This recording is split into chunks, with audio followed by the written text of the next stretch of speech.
बुलबुल communication प्रस्तुत गर्दछ शोभाराम ओलीको लेखनमा अच्युत घिमिरेको वाचन अडियो बुक सुलभ।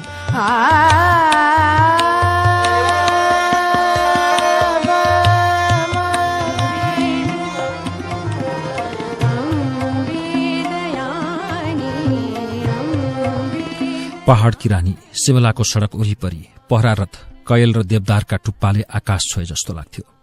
शिमलाबाट खुफरी, फागु, ठियोग, कोटखाई, खडा पत्थर हुँदै कालो सर्प जस्तो सड़क जुब्बल पुग्थ्यो, जहाँ दुई जुब्बल थिए, नयाँ र पुरानो। पुरानो जुब्बलमा काठका बुट्टेदार बार्दली र बुट्टेदार कोठावाल कलात्मक दरबार थियो, जसको छेउैको ठूलो चौर मानिसहरूका खुशीसँग कहिले मुस्कुराउँथ्यो भने कहिले मानिससँगै रुन्थ्यो। आफ्नो भविष्य खोज्दै पुगेका नेपाली त्यही चौरमा आफ्नो जन्मभूमि फर्कने बाटो हेर्दै प्रतीक्षा गर्थे। दरबार नजिकैको मन्दिरबाट केही पाइला पर एउटा झुपडी थियो, जसको एउटा कोठामा फुपू र कान्छी माया बस्थिन् भने भान्सा कोठामा कान्छी मायाको बाबा, उनको नाम थियो गोकुल। झुपडी उभिएको ठाउँ त खेतीयोग्य जमिन थियो, अन्न खुबै फल्थ्यो। अहिले भने दिनहुँ सपना र विचारहरू फल्छन्।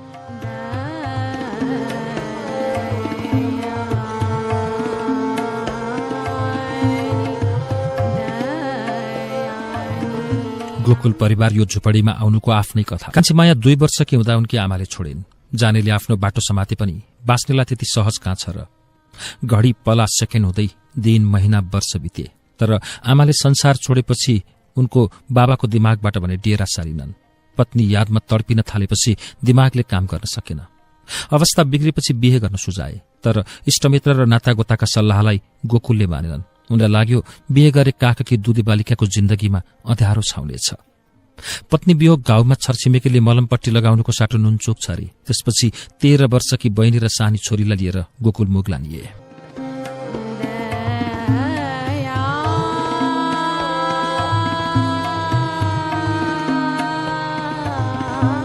समय बित्यो। छोरी 14 वर्षकी भइन्। छोरीको उमेर बढेसँगै गोकुलको मनमा भयले डेरा जमायो। परदेशमा छोरीलाई केही भइहाल्यो भने के गर्ने होला। असल र इमान्दार केटो भेटे छोरीको बिहे गरिदिनुहुन्थ्यो। यसरी एका बिहानै गोकुल गुनगुनाएको फुपूले सुनिन्। के भयो दाजु, कोसँग बोलेको एक्लै? छोरी ठुली भई तिमीले बिहे गर भन्दा मान्दिनौ। चिन्ता नगर न दाजु, मेरी प्यारी भदनीको बिहे पहिला हुन्छ अनि मेरो। सोलन बस्दा कक्षा 5 सम्म पढेकी थिइन् कान्छी मायाले। चिठी पढ्ने र जवाफ लेखेर पठाउने काम कान्छी मायाको थियो। अहिलेसम्म आफ्नो घरको चिठी पढ्न र लेख्न नपाए पनि उनले अरू धेरैका चिठीहरू पढिसकिन्, लेखिसकिन्। स्थानीयले हरेक रक्षाबन्धन जुब्बल दरबार नजिकैको चौरमा धुमधामसँग मनाउँथे, मेला लाग्थ्यो। दाजुभाइहरूलाई दिदीबहिनीहरूले हातमा बुट्टेदार डोरो बाँधिदिन्थे, मिठाई खुवाउँथे। कहिल्यै मेलासँग नजोडिएकी कान्छी मायालाई यसपालि भने मेला हेर्ने रहर जाग्यो।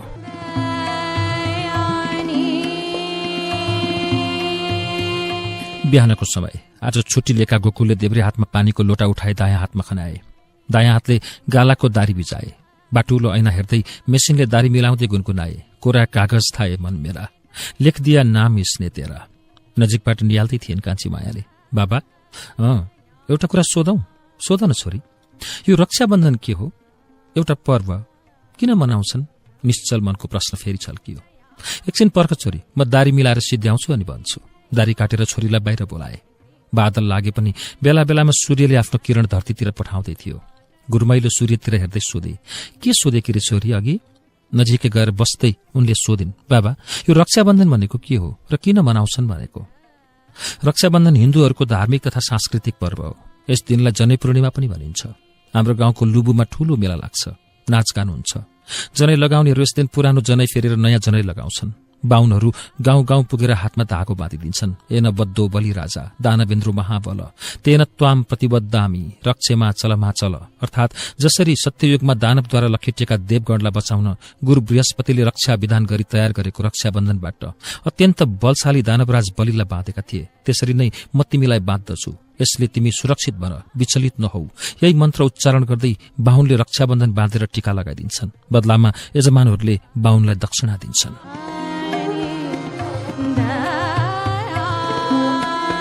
यहाँ भने अलि फरक किसिमले मनाएको देखिन्छ छोरी। दिदीबहिनीहरूले आफ्ना दाजुभाइलाई साग राखी बाँधेर मिठाई खुवाउँछन् भने दाजुभाइले दिदीबहिनीलाई दक्षिणा दिन्छन्।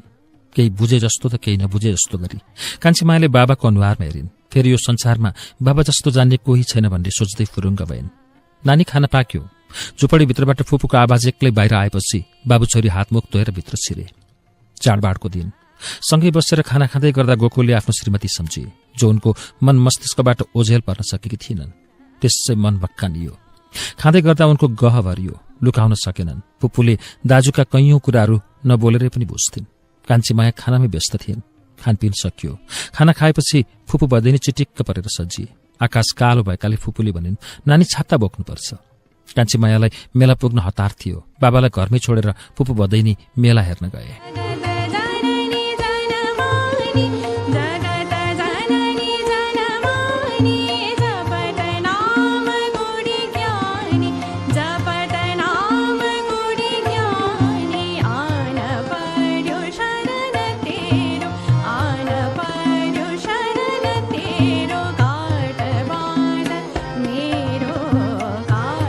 हे छोकरी, आँख नै है क्या? जससँग भएर कान्छीमायाले पछाडि फर्केर हेरिन्। एक अद्वैश्यको आँखामा चोट लागेको थियो। उनले आँखा मिचिरहेका थिए। कान्छीमायाको सातो गयो। डराएर फुपूको अनुहारतिर हेरिन्। कान्छीमायाको चञ्चल अनुहार एक्कासी अँध्यारियो। भाइ साहब, बच्चे है ना, गलती से लग गया होगा, माफ कर देना, फुपूले अनुरोध गरिन्। दिमाग खराब है, इसको बच्चा नहीं लग बोलते हैं। अद्वैश्य झन कराए। जानबुझ के तो नहीं किया न भाइजी? फुपूले फेरि प्रश्न तिर्साइन्। सम्हालो जरा भन्दै अद्वैश्यले बाटो तताए। अघिसम्म उमङ्ग छाएको कान्छीमायाको अनुहारमा कालो बादल मडारियो। लुरु लुरु फुपूको पछि लागिन्। पुगे सयौं मान्छेहरूको भिडमा। रङ्गीचङ्गी पहिरनमा सजिएका मानिसहरूको भिड। फुपूले हात समातेर डोर्याउन थालिन्। भिडमा हराए भने बेच्न मुस्किल। कतै नाचगान चल्दै थियो त कतै खेल। नास्ता पसल थिए। परिकारको बासना फैलिएको थियो। फुपूले कान्छीमायालाई डोर्याउँदै मेला घुमाइन्। थाकेपछि नजिकै एउटा ढुङ्गामा बसे। के खाने नानी? फुपूले सोधिन्। हजुर आफै भन्नुहोस् न, एक पाउ जेरी किनेर लिए, यहीँ बसेर खाउँला, पैसा दिँदै फुपूले भनिन्। नाइ फुपू, आफै जानुहोस्। किन? लाज लाग्छ। फुपू जेलबी पाक्दै गरेको ठाउँतिर गएपछि कान्छीमायाको नजर पनि फुपूको पछि लाग्यो। जेलबी किन्न थालिन्। आफू बसेको नजिकै एउटा ठिटोले आफूतिर हेर्दै गरेको चाल पाइन् कान्छीमायाले। नजरमा नजर मिलाउन नसकेर कान्छीमायाका नजर अन्तै मोडिए। हल्का मोटो, आफ्नो भन्दा उचाइ कम, गहुँ गोरो, अनुहार मिलेको, जुङ्गाको रेखी, शिरमा टोपी, भुइँमा छाताको टुप्पोले कोट्याउँदै अर्को एकजना मान्छेसँग नेपालीमै कुरा गर्दै थिए।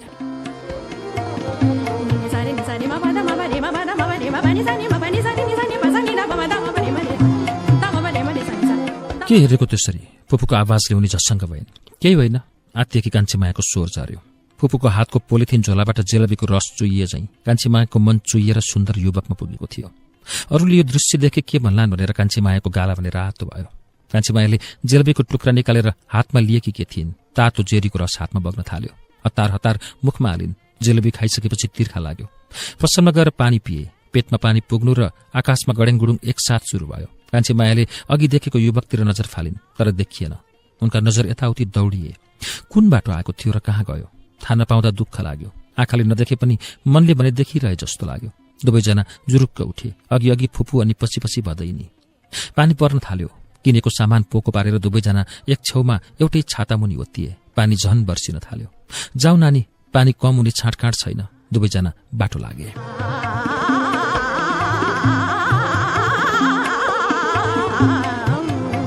झुपडीमा पुग्दा दुवैजना नेतृक्क भिजिसकेका थिए। लुगा फेर्दै गर्दा अर्को कोठामा गुनगुन सुनियो। भिजेको कपालमा टावेल बेरेर कान्छीमाया भान्सामा गइन्। आगो ताप्न थालिन्। मेलामा बेपत्ता युवक त आफ्नै झुपडीमा देखेर कान्छीमाया छक्क परिन्। कस्तो संयोग! फेरि लाजले उनको अनुहार रातो पिरो भयो। बाहिर पानी झन जोडले दर्कियो। पानी परेकाले त्यो युवक कान्छीमायाको झुपडीमा पसेको अनुमान लाउन सकिन्थ्यो।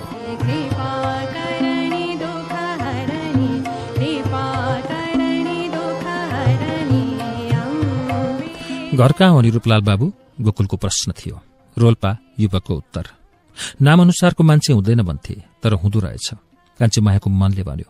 कति वर्ष भयो यहाँ बस्न थालेको? 2 वर्ष। अरू गाउँका मान्छे छैनन्? 6-7 जना सँगै आएका थियौं। उनीहरू घर गए। गिलटाडीमा जगदीश बाबुको घरमा काम गर्छु। हाम्रा गाउँका माझी बाजेले काममा लगाइदिनु भएको। अहिले त एक्लै छु। घर कहिले जाने? गोकुलले सोधे। खोइ कहिले हुन्छ अङ्कल, अझै 2 वर्ष बसेर जाउँ भनेको। के हुन्छ हेरौं। अङ्कल, पानी कम हुने नामो निशाना छैन। अब जान्छु। अझै पर्खन बाबु, पानीमा के कम होला र तिम्रो? परदेशमा जहाँ बसे पनि आफ्नै त हो। फुपूले बोलेपछि कान्छीमायाको चित्त बुझ्यो अनि होमा हो मिलाइन्।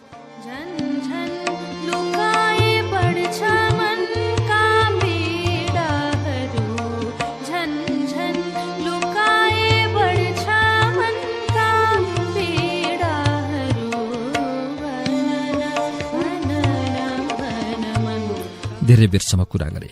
पानी थामिने छाटकाँट देखिएन। रात पर्ला म जान्छु अङ्कल, रूपलाल फेरि बोले। फुपूले छाता लिएर दिँदै भनिन्, बाबु यो छाता लिएर जाऊ। हस्, रूपलालले यति भनेर निस्के। झुपडीमा पस्दा रूपलाल निथुक्क भिजेका थिए। नानी जा त खानेकुरा लिएर आइज। अघि मेलाबाट लिएका परिकार लिएर भान्सामा गइन् कान्छी माया। खाँदै दुःख सुखका कुरा गर्न थाले। जगदीश बाबु र उनकी श्रीमतीले छोरा चाहिँ माया गर्थे रूपलाललाई। उनका आफ्ना छोराछोरी सिमला बजारतिरै बस्थे। यहाँको सहयोगी त रूपलाल नै थिए। उमेरले 60 नागे पनि बुढाबुढीमा अझै पनि जोश र जाँगर कायमै थियो। परदेश भनेको परदेश नै थियो। कान्छी मायाको परिवारसँग भेटघाटपछि रूपलाललाई आफ्नै परिवार भेटे जस्तो लाग्यो। बेला बेलामा बोलाउँथे। रूपलाल खुसी हुँदै जान्थे। आकर्षण मोडियो। जगदीश बाबुको घरभन्दा कान्छी मायाको डेरा प्यारो लाग्न थाल्यो। नचिनेसम्म कुहो कुहो, चिनेपछि माया मोह भने जस्तो।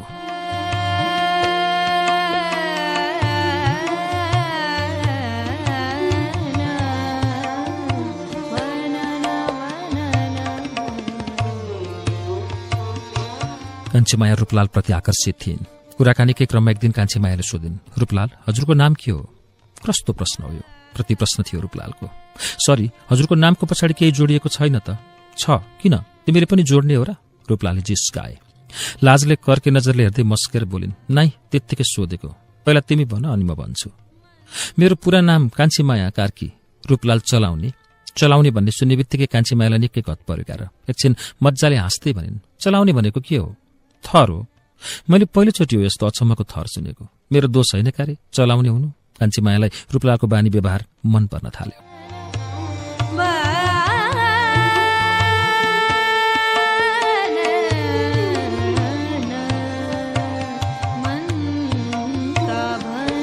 हरेक दिन भेट हुँदा रूपलालले केही न केही खानेकुरा ल्याइदिन्थे।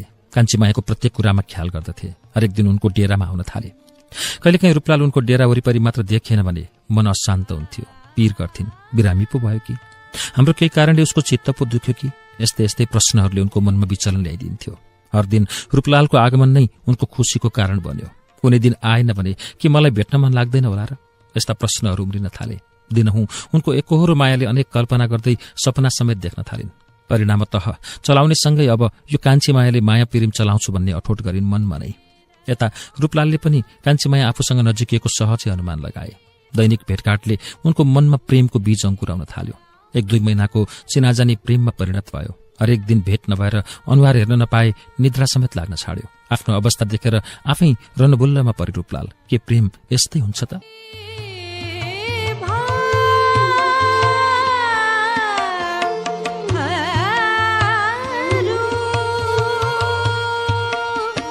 उनीहरूको आपसी भेटघाट सामिप्यता देखेर गोकुल पनि रूपलालसँग बिहे गरिदिए छोरी सुखी हुनेमा ढुक्क हुन थाले।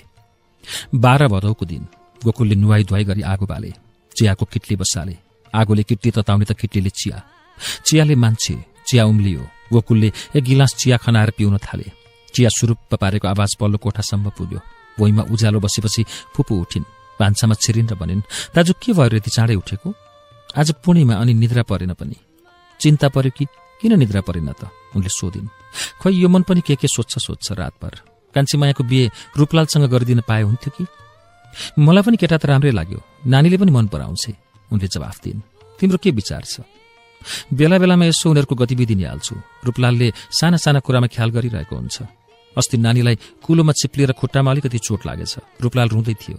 नानीले खाने, लगाउने, काम गर्ने, कुराकानी गर्ने जस्ता हरेक कुरा सिकाइरहेको हुन्छ। यदि ऊ एक दिन हाम्रो घर आएन भने नानीको अनुहार चालचलन नै फरक भएको महसुस गरेकी छु। मैले हरेक कोणबाट बुझ्ने कोसिस गरेकी छु दाजु। यो जोडीलाई माथिबाटै भगवानले बनाइदिएर पठाएको हो कि जस्तो लाग्छ। उनी खिस्सा हाँसिन्।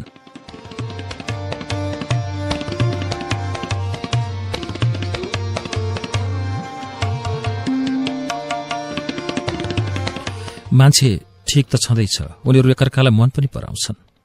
बरु एक दिन एक्लै पारेर रूपलाललाई राम्ररी सोधौं। यदि उसले माने बिहे गरिदिने। दाजुबहिनीले योजना बनाए। योजना अनुसार रूपलालसँग कुराकानी भयो। दुवैको सहमति भएपछि कान्छी माया र रूपलालको बिहे हुने पक्का भयो। 1-2 दिनको तयारीपछि नजिकै घुम्तीको शिव मन्दिरमा आफ्नै परम्परा अनुसार दुवैको विवाह भयो।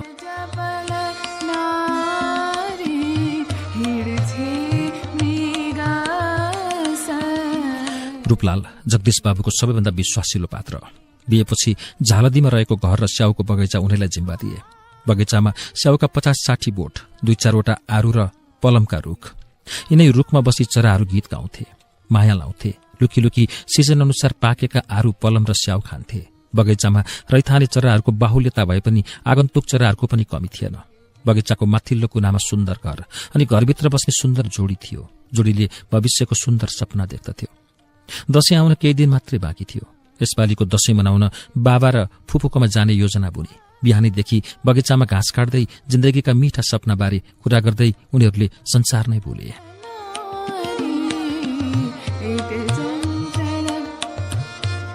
कान्छी, हजुर, आज बिहानीदेखि आँखा फरफराएको छ, किन होला? कुन चाहिँ? यी हेर त अहिले पनि फरफराउँदैछ। उनले दाहिने आँखा देखाए, तर उनले फरफराएको देखिनन्। जमिनतिर टाउको निहुराइन्, हरियो घाँसको पात चुडेर हातमा लिइन्। हातबाट जिब्रोमा अनि जिब्रोले थोक लगाएर श्रीमानको दाहिने आँखाको माथिल्लो ढकनीमा टाँसिदिन्। पछाडितिर फर्केर थुथु गर्दै थोकिन्। काम गरेर थाकेपछि चौरको ढिकतिर गए दुवै। जुब्बल बजार देखियो। पल्लोपट्टि सडकमा प्रतिस्पर्धा गर्दै दौडिरहेका साना ठूला गाडी देखिए। बाटोभन्दा माथितिर भने जंगल थियो। अझै माथि सिर्थी चमरू पहाड।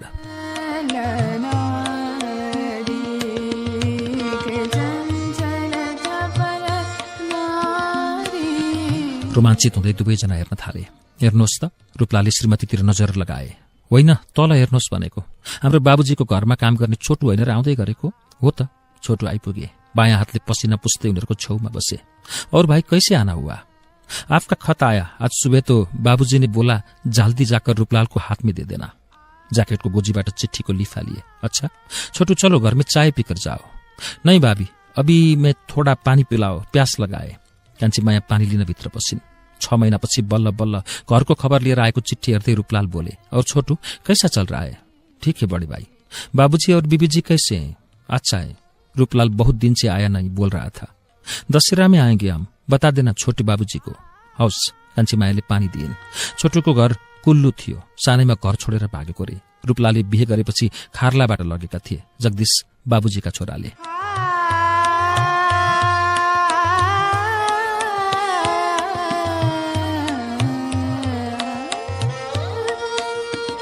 रूपलालको अनुहार चम्किरहेको थियो। श्रीमानको हातमा रहेको पत्र खोज्दै कान्छी मायाले भनिन्, चिठी पढ्ने कान्छा मेरो, मैले अरू सबैको चिठी पढ्ने, आफ्नो घरको पढ्न नपाउने? चिठीको लिफामा लेखिएको थियो, प्रेषक मोहनलाल, राङ्सी गाउँ पञ्चायत, वडा नम्बर 1, रोल्पा जिल्ला, राप्ती अञ्चल, नेपाल। प्रापक रूपलाल, बाबु जगदीश, तहसिल जुब्बल, पिनकोड 171205, जिल्ला सिमला, हिमाञ्चल प्रदेश, भारत। चिठी खोलेर कान्छी मायाले पढ्न थालिन्।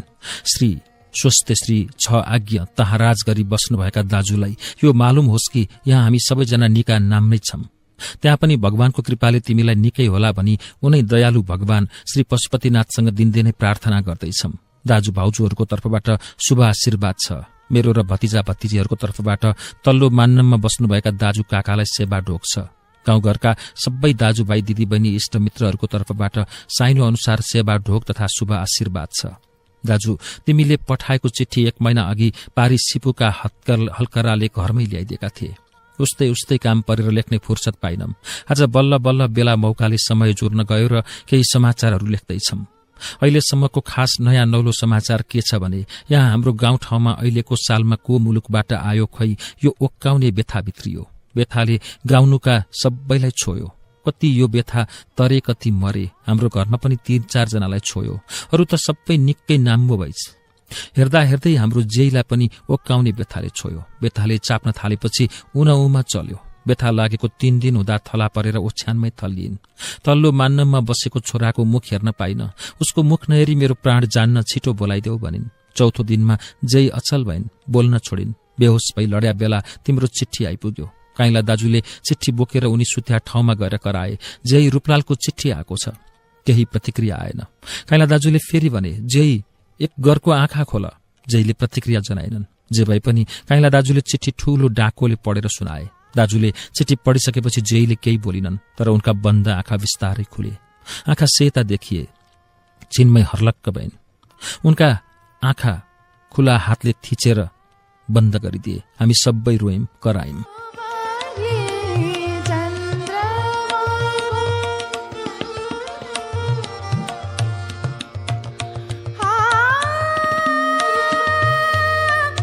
व्यथा सर्छ भनेर होला गाउँले मलाम आउन डराए। कोही आएनन्। हामी 5 भाइ र नजिकका 2-4 जना आफन्त जम्मा भयौं। थारमालेबाट राजाराम भिनाजुले चन्दन काटेर लिए। मक्टिमबाट रामु दमाईलाई बोलायौं। घरको आँगनामा दमाईले बिप्पे दमाहा बजाउन थाले। डङकटे डङ डङ डङ डङकटे डङ डङ डङ। बिप्पे दमाहाको आवाजसँगै घरमा दिदी र भाउजूहरू रुन थाले। बाबा सानैमा बिते, जहिले पनि छोडेर गइन् भन्दै रोइन्। चोयालाई छोटा छोटा टुक्रा पारेर काटे। एकापट्टि अलिकति चिरेर 2 थान कात्रोलाई चोयामा अड्काउँदै घरमुनिदेखि तल बाटोसम्म फिंजे। घरदेखि ठेटुवाको सेतो बाटोले बिरु बोट काट्यो। जैलाई मान्द्रोले बेरेर चन्दनको काठमा बाँधे। कहिले नफर्किने गरेर घरबाट निस्कियो जैको लास। अघि एकजनाले लाभा छर्न थाले। उनको पछि कात्रो बोक्नेहरू। बाटोमा जोर दमाहाले आफ्नो स्वर बदले। डङ डङ हिँड्दा घरमा रुवाबासी चले पनि लास बोकेर ओह्रालो जारिम। हाम्रो गाउँको स्कूल काटेपछि मोरो फर्काउने भनेर लासलाई उल्टो बोकेर हिँडाए अनि चिहानघाट पुगियो भला पोखरा। कालो साउनमा ओक्काउनेले सास निभाएको जैको लासलाई पोल्न थाले। जैको मन नहुकेर होला दिनभरि ठूलो पानीको बिर्घ परो। जसो तसो जाला झुल पारे दाजुहरूले। जैको शरीर खरानी भयो। उनको कक्कर खाने नयाँ सुल्पा, सापी र थैली बाहेक सबै खरानी भयो। त्यही बाँकी भएको सुल्पा, सापी र थैली भने आधा जलेको एउटा मुनामा झुन्ड्याएर घर फर्किन्।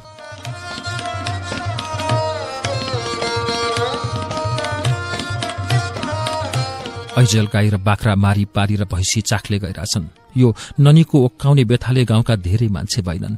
हैकलाको बहिनीलाई समेत लग्यो। अरू सबै गाउँलेहरूले लसुन कुट्दै खानै गरेर ज्यान बचाए। वारीपारी गाउँघरमा दिनदिनै बिप्पे दमाहा बजेको उल्टो शंख फुकेको सुनिन्छ। थेटुवाको बाटो देखिन्छ। जता हेरे पनि मान्छे रोइ कराई गरेको सुनिन्छ। राणा शासनमा पनि यस्तो व्यथा कहिले आथिन रे। कलिजुग लाग्यो। अब यसरी नै सबै मान्नम मासिन्छ भन्छन् बुढापाकाहरू। गाउँको नयाँ समाचार यति हो दाजु। अब सबै दाजु भाउजूहरू पनि छुट्टिएर आफ्नो मानो खाने भन्ने कुरा चल्या छ। आफै गर्ने आफै खाने भन्ने सुन्या छु। अरू सबै छुटेपछि कान्छो र रूपलालसँगै बस्छन् भन्ने र भन्छन् दाईहरूले। तिमी नआउन्जेल म काइला दाजुसँगै बस्छु।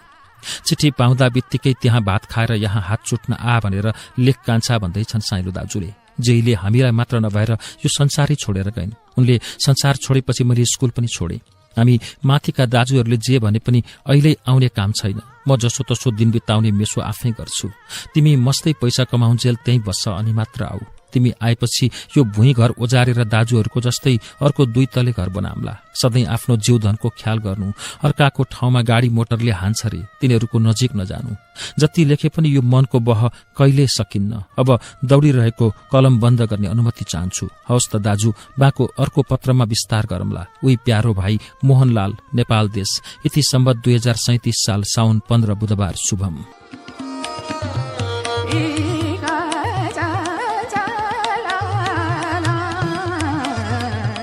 ओक्काउने व्यथा यानि हैजा महामारी आएर गाउँ नै सोत्तर पार्यो। धेरैले आफ्नो जीवनबाट हात धुनु परेको थियो।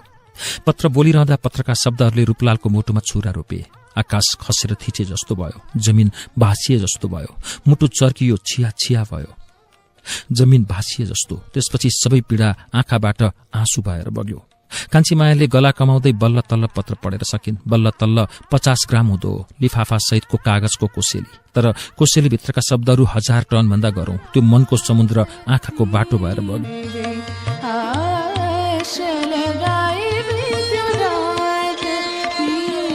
एकैछिन अघिसम्म हाँसोमा रमाइरहेको संसार आँसुमा डुब्यो। श्रीमानलाई सम्झाउनुको साटो कान्छी माया श्रीमानकै काखमा टाउको अड्याएर रुन थालिन्। काम ओह्रालो लागिसकेको थियो। रूपलालले हिक्का छोड्दै भने, नरौ कान्छी, अब हामी घर जानुपर्छ। एकछिन सोचेर कान्छी मायाले भनिन्, म बाबालाई खबर गर्छु नि है, छिट्टो गरेर आउ न त। जुरुक्क उठेर आँसु पुछिन्। रूपलालको मानसपटलमा ताजा हुन थाले ती दिन। 6 वर्षको हुँदा बा बिते। 6 भाइ र 1 दिदी। हिउँदको समयमा लेक जान्थिन् सोत्तर लिन। मौसम चिसो हुन्थ्यो। जैको ममता भने सधैँ न्यानो। सधैँ सोत्तरको बीचमा ठूलो ढुङ्गा जस्तो पानी जमेको बरफ अनि मलेबा पाकेको ल्याइदिन्थिन्। हामी बरफलाई ठारो भन्थ्यौं। गाउँभरिका केटाकेटी जम्मा भएर ठारो खान्थ्यौं। शहीद वैशाखमा ऐसेलु टिपेर केराको पातभित्र पोको पारेर पटुकीमा च्यातेर दिन्थिन्। वनमा भेटेका काफल, चुत्रा, किमु, दुधिला, म्याल, डिम्मर, सिमल्टो र भुयाली जस्ता फलफूलहरू पातको टपरीमा ल्याउँथिन्। हाम्री जे जस्तो कोही छैनन् जस्तो लाग्थ्यो। एकल महिलाले त्यतिका हामी छोराछोरीलाई हुर्काउँदा कम दुःख भएन होला। तर उनको आँखामा कहिल्यै आँसु देखिएन। सबभन्दा प्यारो छोरा त होस् भन्थिन्। खुसी हुन्थे। घरबाट निस्किँदा, छिटो आएस् बाबु, काला पार भन्ने त जातिविधि टाढा छ रे, तल्लो मान्नम भन्छन्, ख्याल गरे साई भनेकी थिइन्। संसारको सबैभन्दा प्यारो र आफ्नो भन्ने मेरी जय अब यो संसारमा छैनन्। जहाँ गए पनि भेट्न पाउँदिन। जयको 10 धारा दूध र त्यतिका मायाले पालेको गुण तिर्न सक्दिन। यो जुनीमा मर्ने बेला एक थोपा पानी दिन समेत सकिन। जय मलाई माफ गरिदिनु। अर्को जुनी मात्र नभएर 7 जुनीसम्म तिम्रै छोरो भएर जन्मिन पाऊ।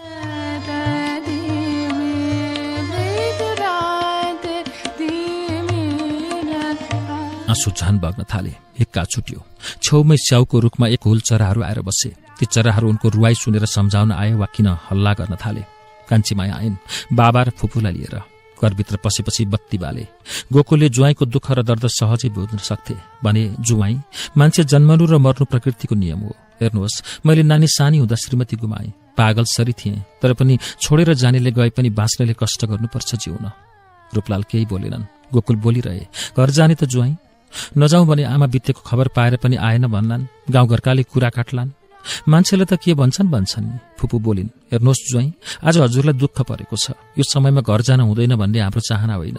जाँदा के हुन्छ र नजाँदा के हुन्छ फरक मात्र हो। सम्धिनी बित्नु भएको 3 महिना भइसकेछ।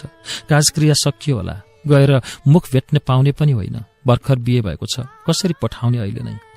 एक्लै जान्छु, गएर फर्कन्छु फेरि। अहिलेको काल समय हजुर गएर न मुख भेट्ने न काजक्रिया नै।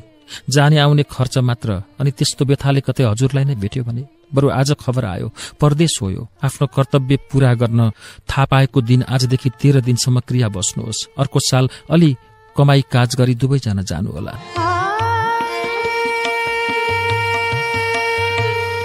रूपलालले केही बेर गमेर भने, हुन्छ त्यस्तै गरौं। ससुराले जुवाईको कपाल, आँखाका परेली, जुङ्गा र दारी खौरिदिए। बर्खी बाँध्ने सेतो कपडा नभएकाले रूपलाल एउटा च्यादर ओढेर क्रिया बसे। अर्को दिन बिहान बजार गएर सेतो कपडा लिएपछि बर्खी बनाए। फुपू र कान्छीमाया काममा जाने र ससुराले जुवाईको हेरचाह गरेर बस्ने सल्लाह भयो। कान्छीमाया फुपूसँग बजार नजिकै पहिला बस्ने डेरामा बस्न थालिन्। जगदीश बाबुले खबर पाएपछि आवश्यक सामान पठाइदिए। क्रिया बस्दा दुवै खुट्टा एकैचोटि सिधा पार्नु हुँदैन भन्छन्। एउटा पसार्दा अर्को खुम्च्याउने। पालै पालो सुत्दा पनि ख्याल गर्नुपर्छ। दिनमा 1 छाक मात्र हो खाने। नुन खान पाइँदैन, गोकुलले भने। घरभित्र बीचमा चुलो थियो। धुवा बाहिर पठाउन पाइप जडान गरिएको चुलो। ओल्लोपट्टि ससुरा र पल्लोपट्टि सेतो पहिरनका रूपलाल कोराभित्र बसे।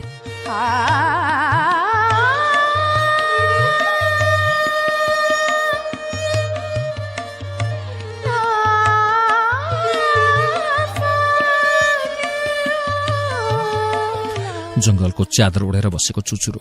दूरसम्म बस्ती नदेखिए पनि उचाइमा रहेको यो धुरीबाट आँखाको दृष्टि पुगेसम्म संसार देखिन्थ्यो। बस्तीमा रमाइरहेका थिए जंगली जनावर र चराचुरुङ्गी। त्यहाँका हरियाली फाँट, कल कल बग्ने झरनाहरू र प्रदूषण रहित पायो। भन्थे मध्यरातमा कहिलेकाहीँ शिकार खेल्न एरिया आउँछन्। चारैतिर वन मात्र।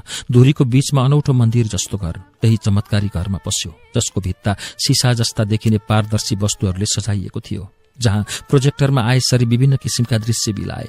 विभिन्न किसिमका भूभाग, नदीनाला अनि सेताम्बे हिउँले ढाकिएका हिमाल। यस्तै यस्तै दृश्यावलोकनमा एकाग्र भए रूपलाल। अचानक कान्छीमाया सुतेको देखे। सुतेको ठाउँमा एउटा सेतो धागोको धर्सो जस्तो चीज उड्यो। सुतिरहेकी कान्छीमायाको शरीरमा 7 पटक घुमेर नाभिको बाटो भएर सिधा भित्र पस्यो। यस्तो दृश्य देखेर रूपलाल आश्चर्यचकित भए।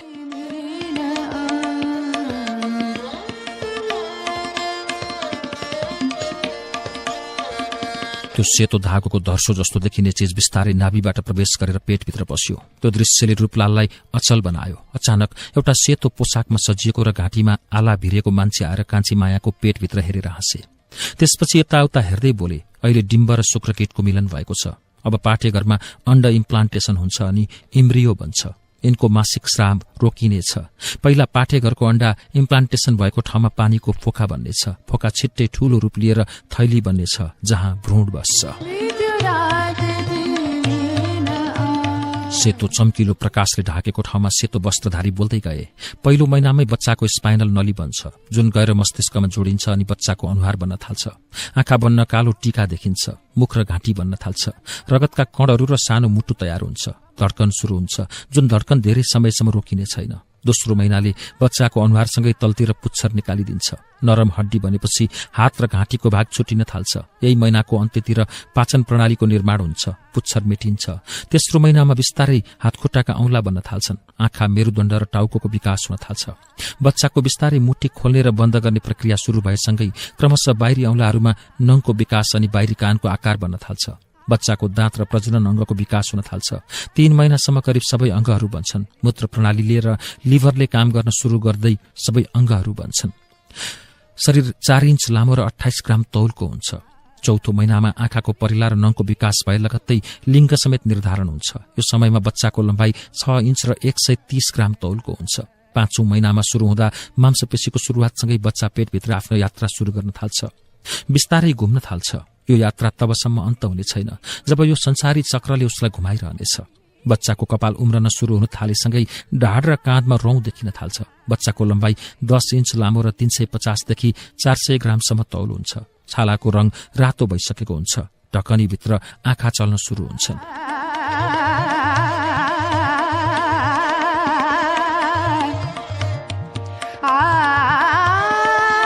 अब सुरु भयो 6औं महिना। नसासँगै हातखुट्टाका औंलाहरूमा निशान देखिन्छन्। त्यसैगरी बच्चाको आँखाको ढकनी खुल्छ र आँखा हेर्न सुरु हुन्छ। थाहा छैन यी आँखाहरूले जीवनमा के चीजहरू देख्न पाउने हुन्। आवाजप्रति संवेदनशील हुन थालेपछि यो समयमा बच्चाको लम्बाइ 15.5 इन्च लम्बाइ र 1100 ग्रामको तौल हुन्छ। हेर्दा हेर्दै बच्चाको हाडहरूको विकास हुन्छ। गर्भको 7औं महिनामा पेटतिर टर्च बाल्दा बच्चाले उज्यालो महसुस गरेर घुम्न थाल्छ र बच्चाको शरीरका रौँ कम हुँदै जान्छ। नवजात शिशुको रूपमा विकास भएसँगै छालाभित्र बोसो बन्न थाल्छ। यो समयमा 1800 देखि 1900 ग्राम तौल र 17.2 इन्च लम्बाइ पुग्छ। 8औं महिनामा बच्चाको लम्बाइ 18 हुन्छ। भए पश्चात प्रत्येक दिन 25 देखि 30 ग्रामसम्म तौल बढ्न थाल्छ। 8औं महिनाको अन्तसम्म बच्चाको टाउका तल आउन सुरु गर्छ र आफ्नो स्थानमा आएर स्थान जमाउँछ। तयार हुन्छ आमाको गर्भ छोडेर यो संसारमा आउन। एकाएक बोली रोकियो। ती सेतो पोसाकमा सजिएको मान्छे पर्दाबाट लोप भए।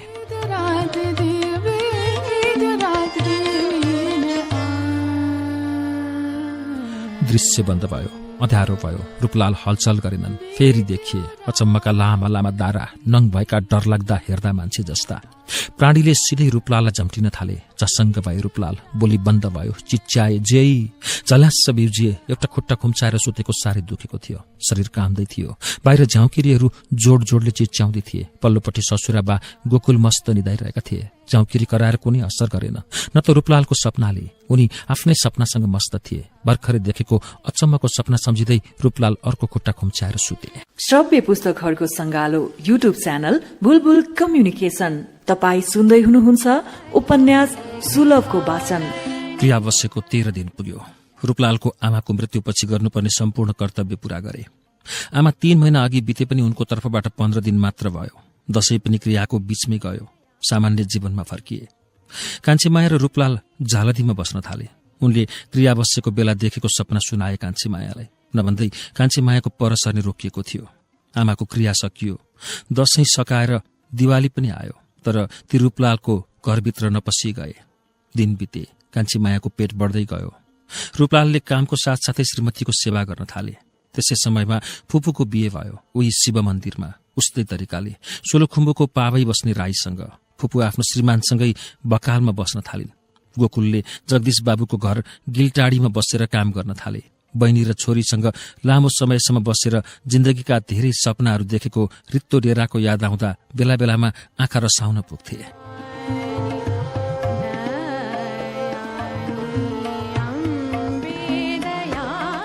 समयले आफ्नो छाप छोड्दै गयो। रुखका हरिया पातहरू पहेलिएर झरे। पहाड़हरू सेताम्बे भए। हरियालीमा रमेर झुल्ने बोट बिरुवाहरू चिसोले नाङ्गिए। कति गाह्रो हुँदो यी नाङ्गिएका बोट बिरुवाहरूलाई यस्तो चिसोमा रात काट्न। धेरैजसो चराचुरुङ्गी बसाइ सरेर औलतिर गए होलान्। तिनका स्वर गुन्जिन छाडे। समय फेरियो। चिसो ओह्रालो लाग्न थालेपछि चुचुरामा घमण्ड गरेर बसेका बरफहरू पग्लिए। पानी बनेर ओह्रालो झरे। हेर्दा हेर्दै नदीमा मिसिए अनि तय गरे समुद्रको यात्रा।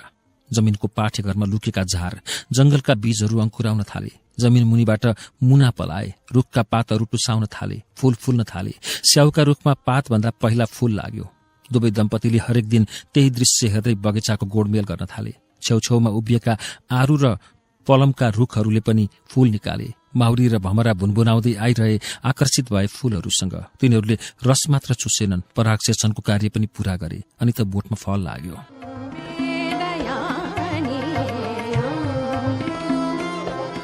यता कान्छीमायाको पेटमा परागसेचन भएको फल बनेर वृद्धि भइरहेको थियो। वर्षातको समयमा सारा धरतीले हरियालीको चादर ओढ्यो। ती हरियाली गाउँ बस्तीहरूलाई कुहिरोले ढाक्यो। त्यही कुहिरो आकाशमा पुग्यो, बादल बन्यो, बादल पानी भएर फेरि यही हरियाली धरतीमै बर्सियो। यस्तै रिमझिम बर्सातले एक वर्ष अघि कान्छेमाया र रूपलालको लगनगाँठो कसिदिएको थियो। साउनको मध्यतिर स्याउका बोटमा लटरम्ब फले स्याउका दाना, जो केही दिनभित्रै पुग्नेछन् देशका ठूला ठूला शहरहरूमा र जहाज चढेर परदेश पनि। 15 साउनको रातभर मुसलधारे पानीको बर्सात भयो। मध्यरातमा कान्छीमायाको तल्लो पेटमा काँडा विजेसरी चसक्क भयो। झल्यास बिउजिन्, पेट दुख्दै थियो। उनको पेट दुख्नुमा बाहिर बर्सातको कुनै भूमिका थिएन, न त खानाको कारण थियो, तर पनि पाखा जान मन लाग्यो। बाहिर अँध्यारो थियो, मनको कुनामा एउटा डर आएर बस्यो। एक्लै जाने हिम्मत थिएन। रूपलाल मस्त निद्रामा निधाएका थिए।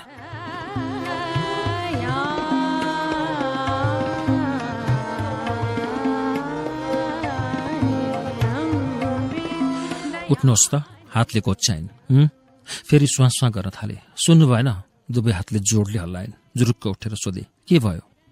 पेट दुखेको छ, पाइखाना जाने। कान्छीमाया पाइखानाभित्र पसिन्। पानी पर्न बन्द भइसकेको थियो। स्याउका रुखबाट पानीका थोपा टप्प टप्प झर्न भने छोडेको थिएन। करिब 15 मिनट बित्दा पनि कान्छीमाया ननिस्केपछि रूपलालले बोलाए, कान्छी, ए कान्छी। हजुर। भित्रबाट रुन्चे स्वर निस्कियो। श्रीमतीको रुन्चे स्वर सुनेर आत्तियो उनी। किन ढिला गरे कि? ढोका खुल्यो, टर्च सोझ्याए, प्रकाश फैलियो। कन्दै थिइन्। रूपलालले हात समाएर बिस्तारै भित्र लगे। रूपलाल ओछ्यानमा पल्टिए। कान्छीमायाको पेटको दुखाइ झन बढ्न थाल्यो। फेरि पाइखानामै बसौं जस्तो भयो। कम्बर कटकट दुख्न थाल्यो। उठिन् फेरि। रूपलाल भने तुरुन्तै घुर्न थाले। कान्छीमायाका पाइला रातभर कति पटक बाहिर गए, कति पटक भित्रिए, श्रीमानलाई थाहै भएन।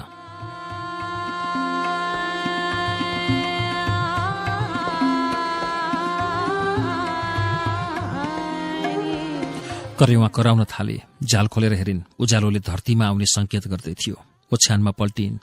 बिस्तारै ढोकाबाट उज्यालो भित्र पस्यो। रूपलाल उठे। श्रीमतीको अवस्था देखेर डराए। केही भइहाल्ने पो हो कि? बच्चा जन्मिन्छ भन्ने थाहा छ, कहिले स्याहारेको छैन। बच्चा जन्मेपछि के गर्ने? यस्तै अनेक कुराहरूले मनमा त्रास पैदा गरायो। परदेशको ठाउँ, नजिक कोही छैन। जुरुक्क उठेर जिमदारको घर पुगेर सबै बताए। हताशिएको अनुहार देखेर जिमदारनी आइन्। बेथाले च्याप्यो। स्याउको बोटमुनि एउटा हाँगो समातेर उभिन्। रूपलालले 2-3वटा बोरा लिएर रुखमुनि बिछ्याए। त्यही उठबस गर्न थालिन्। छेउैको स्याउको रुखमा एक हुल चराहरू आएर हल्ला गर्न थाले। कान्छीमायाको दर्दमा मलम लगाउन कोसिस गरे चराहरूले पनि। कान्छीमायाको जिउ पसिनाले नेत्रुक्क भिज्यो। अनुहार रातो पिरो भयो। जोडले चिच्चाइन्। बुर्र उडे चराहरू। रगतसँग लतपतिएर रातो बालकलाई कान्छीमायाले यस धरतीमा जन्म दिइन्। बालक च्याँ च्याँ गरेर रुन थाल्यो। हतार हतार जिमदारनीले न्यानो कपडाले बेरेर हातमा समातिन्।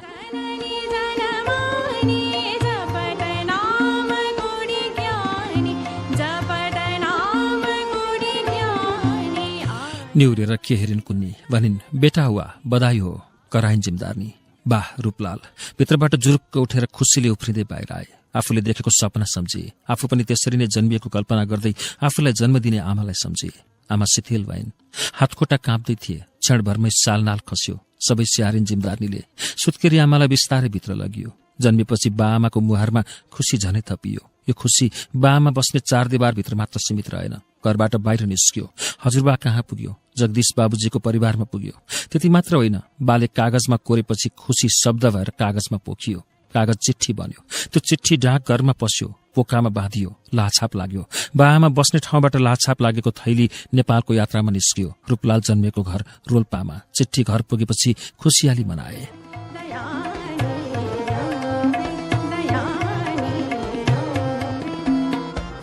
सबैभन्दा बढी खुसी भए हजुरबा अर्थात् गोकुल।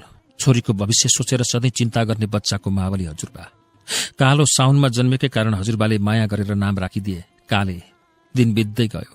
आउने दिनहरू राम्ररी बिते। देख्नेहरूले अनुहार ठ्याक्कै हजुरबाको जस्तो बने। गोकुलको मन प्रफुल्ल हुन्थ्यो। बच्चाको शारीरिक वृद्धि पनि हुँदै थियो।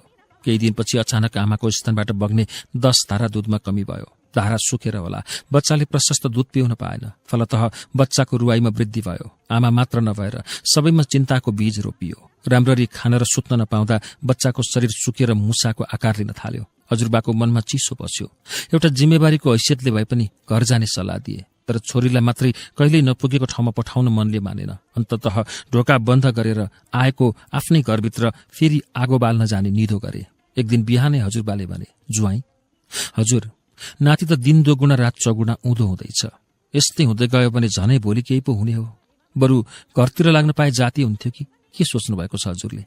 उनी पनि छोराको अवस्था देखेर चिन्तित थिए। घर गए राम्रो होला भन्ने आश पलायो रूपलालको मनमा। हजुरबाले भने, अब यो संसारमा मेरो आफ्नो भनेको तिमीहरू नै हौ। मेरो को नै छ र? एउटी बहिनी हो, ऊ आफ्नै संसार बनाउन लागेकी छे। तिमीहरू बिना म अपुरो नै हुनेछु। घर फर्किँदा पहिला रामेछाप जाउँ। बन्द भएको घर ढल्यो होला सायद। आफ्नो एक टुक्रा जमिन छ, त्यसलाई बेचबिखन गर्ने या त अलिकति थपौँला, उतै गएर नातिको झारफुक गरौँला। अलि सन्चो भएपछि तिमीहरू पनि समय मिलाएर आफ्नो घर जाउला। बाँकी सबै गएर सल्लाह गरौँला।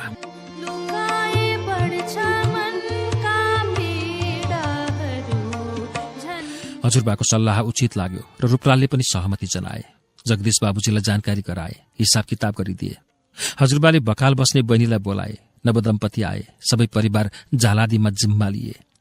चुलो छेउमा कान्छी मायाले बच्चा काखमा सुताइन्। टाउको आमाको दाहिने घुँडामा अडिएको थियो। आमाले बिस्तारै घुँडा चलाइदिन्। त्यसरी चलाउँदा आनन्द आएर होला, रोएन। रोन खोज्दा कान्छी मायाले दुध चुसाइन्। गुन्द्रीमा फुपू र फुपा बसे। हजुरबा चुल्लोको पल्लोपट्टि। खाना खाइसकेपछि हजुरबाले लामो सास फेरेर भने, हिजोसम्म 3 जना थियौं, अहिले 6 जना। अब घर फर्कन लागेका छौं। भोलि कस्तो होला र के गर्ने होला भन्ने सोचिएन। हिजो आफ्नै जीवनसाथी गुमाएपछि गाउँमा बस्न गाह्रो भयो। छोरी र बहिनी लिएर यहाँ आएको म थुप्रै हन्डर खाएँ। यी छोरी र बहिनीको भविष्य सम्झेर मेरा रहर जति जन्मिए पनि एक एक गर्दै मारे। यदि चाहना मारेको सजाय हुन्थ्यो भने संसारको सबभन्दा ठूलो हत्यारा म हुने थिएँ। नाति जन्मिएको छ। भोलि बहिनीबाट भान्जा भान्जी होलान्। अहिलेसम्म बहिनीको साथ नपाएको भए यहाँसम्म पुग्ने थिइन। मेरी बहिनी साह्रै लक्षणकी छे। जिन्दगीले यसलाई पनि धेरै पाठ सिकाएको छ। यसलाई खुसीले राख्नुहोला ज्वाइँ। हजुरले कहिल्यै धोका पाउनु हुने छैन। मैले यसलाई छोरी सरह पालेको हुँ। हजुरसम्म राम्ररी दुःख सुखको कुरा गर्ने अवसर मिलेको थिएन। भेट भइयो, अब अर्को भेट हुने नहुने कसले देखेको छ र? सधैँ